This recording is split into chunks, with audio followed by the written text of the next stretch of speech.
Blood Meridian explodes every Western cliché. It may be the most violent masterpiece in American fiction. A hellish road trip violence stalks every mile of the kid's journey. We open in Tennessee, 1849. A nameless teenager flees home and drifts west. He joins Captain Glanton's scalp hunting gang in Mexico. The company rides deserts, burning under red suns. They massacre Apaches, villagers, even their employers. McCarthy anchors the carnage in precise topography. You feel the dust, the gunshots, the sudden silence. Sparse dialogue amplifies dread. Plot momentum never rests. Confrontations stack like corpses. Yet episodes feel mythic, not episodic. The novel becomes an unholy odyssey toward the Colorado River's edge. Historical references ground the narrative in the aftermath of the Mexican-American War. McCarthy distorts real events into something biblical and hallucinatory.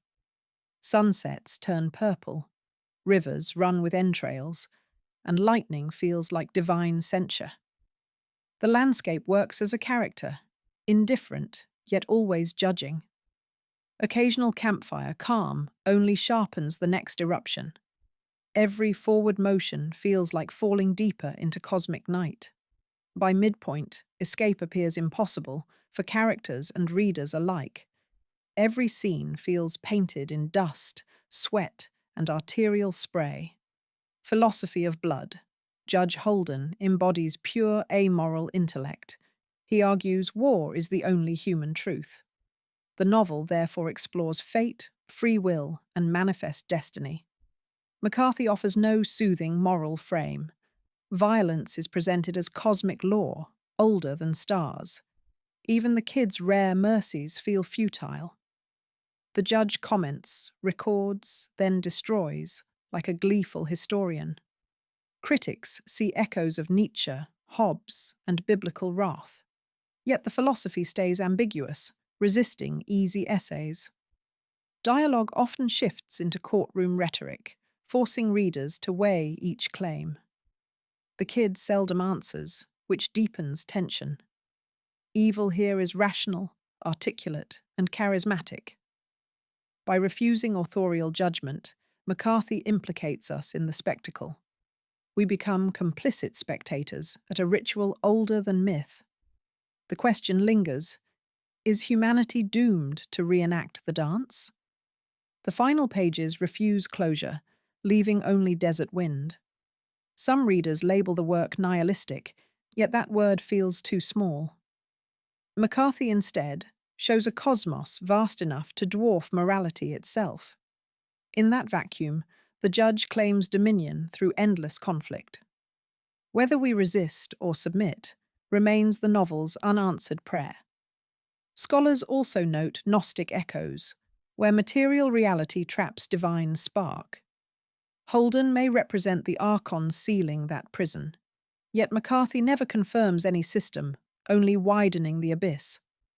Readers must decide if meaning survives inside that void. Language like carved stone. McCarthy's prose is biblical yet lean. Sentences roll forward without commas, like wagons over rock.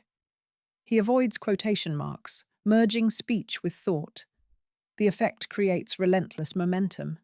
Description blends the sublime with the grotesque. We read of sunset, the color of blood in water, then of brains like pudding. Such juxtapositions stun, but never feel gratuitous. Vocabulary ranges from frontier slang to archaic Spanish. You may reach for a dictionary, and that is fine. The rhythm resembles King James cadence, lending grandeur to horror. Repetition of "and" builds ritual intensity. Sound matters. Consonants click like spurs. Critics accuse McCarthy of excess, yet each flourish mirrors the subject's magnitude. When landscapes open, sentences widen. During violence, clauses snap shut. The style, therefore, becomes moral argument. Beauty and brutality share the same sentence, as in life. Reading aloud uncovers hidden music. Few modern novels dare such ambition. Page after page, images accumulate like scripture for a dark gospel. The cadence sticks in memory long after plot details fade. Academic critics dissect allusions, yet casual readers still feel the pulse. That dual accessibility makes the prose both challenging and addictive. Close attention rewards. But the story still barrels forward like a bullet. McCarthy drafts these passages without digital aids, writing in longhand notebooks.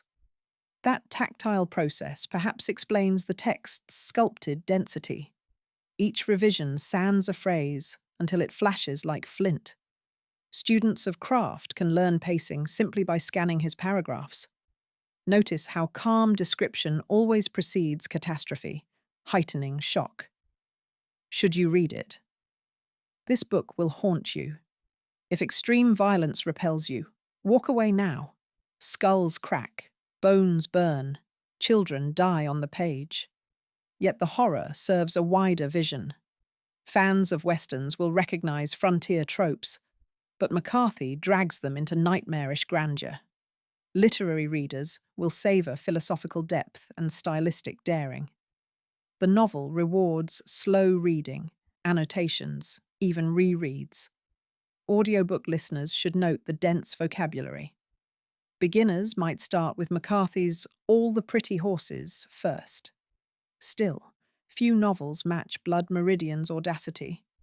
It challenges the heart and the craft alike. You will finish exhausted, maybe transformed, and you will never forget the judge's smile. Discussion groups find the ending especially divisive. Some see redemption, others only darkness. Either way, the debate keeps the novel alive decades later. Collectors prize first editions, and its influence shapes modern Western cinema. Reading it now places you inside an ongoing cultural conversation. Read the full deep dive article linked below for more insights.